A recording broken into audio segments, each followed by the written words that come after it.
Chers adhérents, amis taxi, bonjour. Un petit point sur la réunion qui s'est tenue entre les représentants de la profession du taxi et la cellule interministérielle, ministère de l'Intérieur et ministère du Transport. Les représentants de la profession ont insisté sur 3 points essentiels. Les taxis doivent disposer au même titre que les personnels soignants d'éléments de protection ainsi que de matériel de désinfection pour leurs véhicules, pour surtout ne pas être un vecteur de transmission de ce virus pour eux, leur famille, mais aussi pour la clientèle que l'on transporte. Essayez d'adopter des gestes nécessaires et simples, éviter le contact, que ce soit avec votre clientèle ou entre collègues, éviter le serrage de main, je sais que c'est compliqué, c'est nécessaire pour éviter la transmission de ce virus à vos familles. Prenez conscience de ce danger, essayez d'utiliser le plus possible du gel hydroalcoolique si vous en disposez, sinon lavez-vous régulièrement les mains. À l'issue de chaque transport, essayez d'aérer le véhicule dans la mesure du possible, nettoyer les poignées de porte pour éviter la transmission de ce virus. Nous avons aussi insisté sur l'information dont doivent faire l'objet les préfets de région face aux forces de l'ordre, parce que vous avez des agents de police qui ne sont pas forcément au courant des dispositions.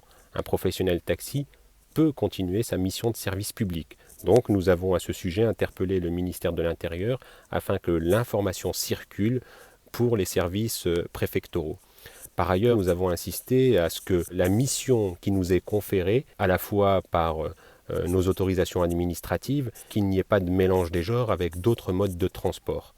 Les taxis sont prêts à assumer si d'ordinaire le président décrétait la réquisition des taxis, mais il ne faudrait surtout pas que notre profession fasse l'objet d'un mélange avec d'autres modes de transport. Là-dessus, vous pouvez compter sur nous. Nous avons fait remonter vos inquiétudes. Enfin, le ministère des Transports a été clair en nous disant qu'il était interdit pendant cette période de transporter des personnes à l'avant du véhicule. Vous pouvez continuer votre mission de transport des personnes dès lors qu'ils montent dans votre véhicule. Vous n'avez pas forcément, vous, à vous justifier de la mission que vous faites. Vous êtes autorisé à transporter. Les gens, eux, doivent disposer d'une attestation en cas de contrôle.